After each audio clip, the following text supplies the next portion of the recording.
Billy Fury had 11 top 10 hits in the UK. Unfortunately, none of them reached number one, but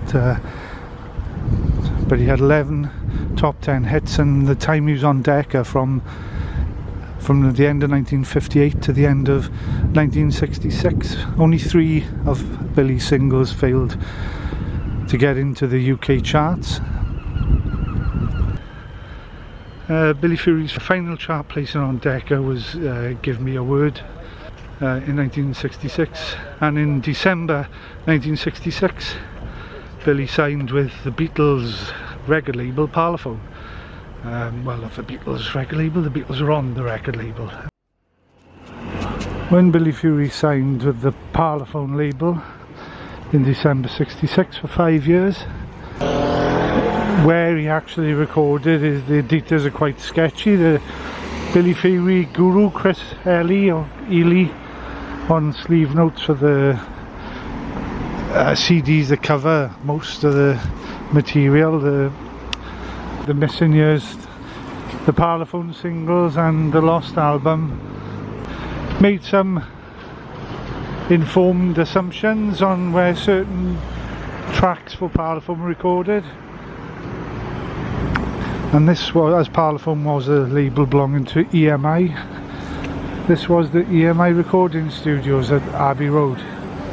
There's a strong possibility that Billy Fury may, in the late 60s, may have recorded at least a couple of tracks here at Abbey Road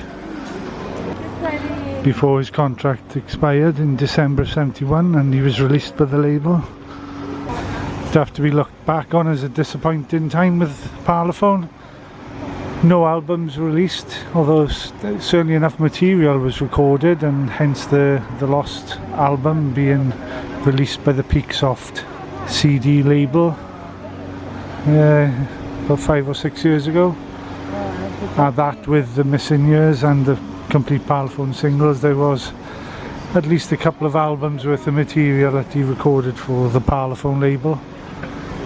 Coinciding with his contract ending here, he had in 1971 Billy Fury had a heart bypass operation. Yeah, so this is Abbey Road Studios, of course much more famous for one particular band, and because of their album called Abbey Road, the studios were renamed Abbey Road Studios. Of course, another classic of British rock and roll, Move It. Cliff Richard recorded here, Abbey Road Studio 2. Following Billy Fury's heart operation in 1971, Billy Fury went to live with his ex-girlfriend Lee Middleton, who was married then to DJ Kenny Everett. He went to live with them for recuperation. Soon after that, he split from his wife Judith Hall. During 1972, he appeared at Wembley Stadium in a rock and roll revival show starring Chuck Berry and Jerry Lee Lewis, Little Richard and many others. And in October 72, he was back at the recording studio to record tracks for the That Would Be the Day movie, in which he had a bit of a scene-stealing cameo as singer Stormy Tempest. In January 74, Billy Fury released a solitary single on the Warner record label.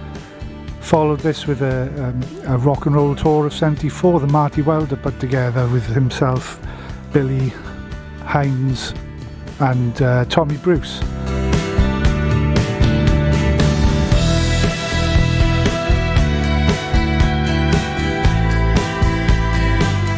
Not long after splitting from his wife Judith Hall, Billy met Lisa Rosen, whose father was a property entrepreneur. And sometime around the mid-70s, they bought this farm down here in Creegabar in West Wales. Billy Fury was able to indulge in his passion for wildlife down here. He had sheep and took in injured animals and birds to nurse back to health. In the mid-70s, Billy Fury and Lisa Rosen bought 2 houses, the farm in South Wales And they also bought this one here on 1 Cavendish Avenue, the blue plaque signifying it. They were at this house after Billy's second operation in 1976, second heart operation, and there were some publicity photos taken on the street. The trees have grown over a bit in the years since. But yeah, that photo was taken here across the road from where Billy and Lisa lived at number 1. That house. Just there. And it was around 76. It was around 1976 that Billy Fury, to all intents and purposes, retired from performing and recording. In 1978, Billy Fury was declared bankrupt and was forced back into, well, not forced back, but the record company K-Tel offered to clear his debts if he went in the studio to record for them, and he recorded the Golden Years album, which was re-recordings of all his 60s hits. So this is Rose Farm, Krieger Bar near Llanrwrdr. And in 1981, Billy was encouraged to come out of his self-imposed retirement down here and recorded a single for Polydor called Be Mine Tonight.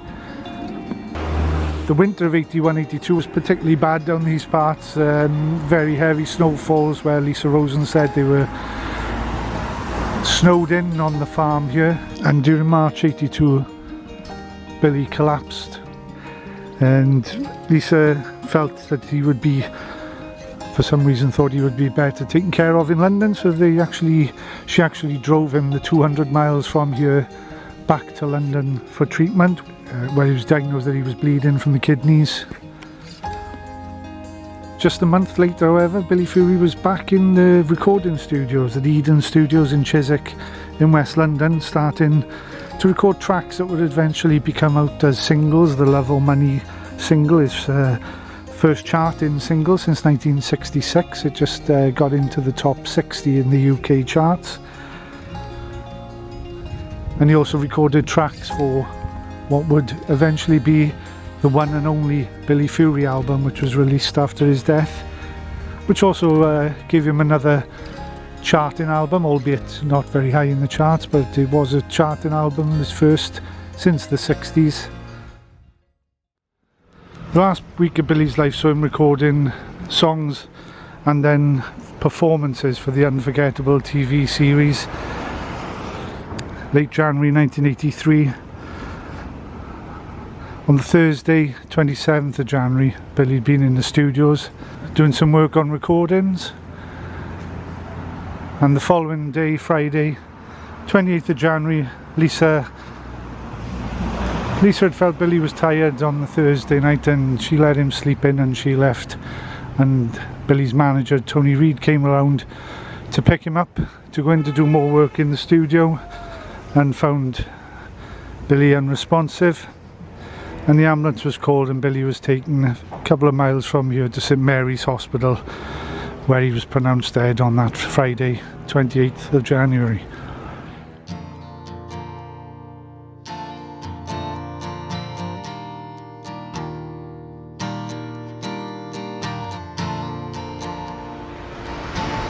So this is St John's Wood Church. Friday, February 4th, 1983 at 1 PM was the funeral service for Billy Fury. That took place here. Many people attending the funeral. A lot of fans, a lot of pictures of fans that had shown up to pay their respects as well.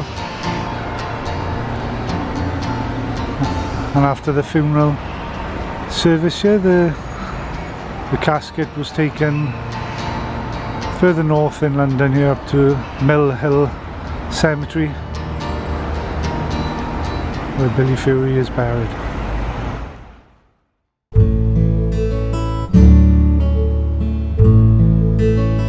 So we're here in, this is Mill Hill Cemetery in North London, and if you want to visit Billy Fury's grave, you come in, the main entrance is just a ways down there, As you come in through the gate, turn left on the first road and you just follow it all the way up here, and the grave is almost at the end of the cemetery, the top end of the cemetery, on the right here.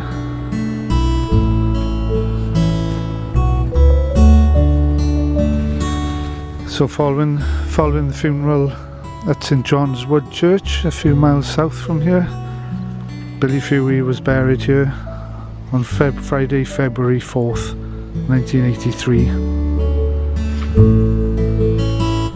So it says, in loving memory of Ronald Wycherley, Billy Fury, passed away 28th of January 1983, aged 42. Sadly mourned by Lisa, parents, relatives and friends.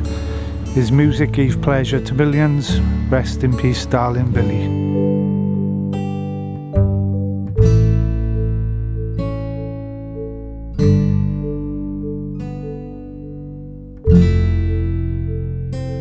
So it says there, Ronald Wycherley with Billy Fury in brackets, and from what I've read and seen, there's plenty of clips on YouTube, and there's two great DVD documentaries out there, Wondrous Place and Halfway to Paradise.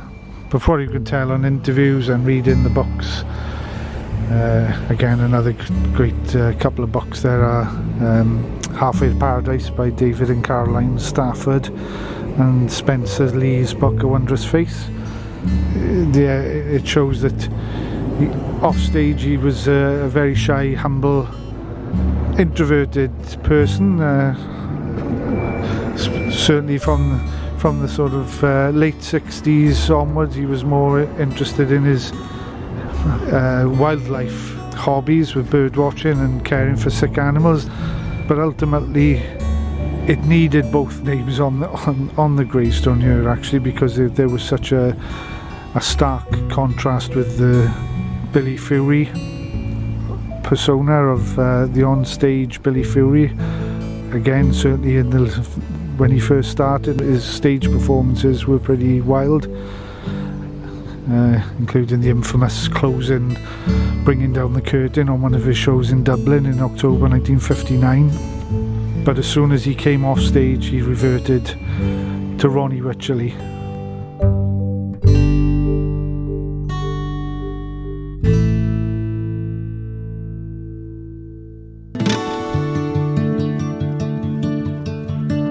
We're in Liverpool Cathedral, and there's a Billy Fury lectern here that was dedicated in 1993. And all this part of the cathedral is closed off, but fortunately very kind security guard. I asked him, and the lectern is here behind the closed off area, but he very kindly led us through. And this is the lectern here, Billy Fury, 1940 to 1983.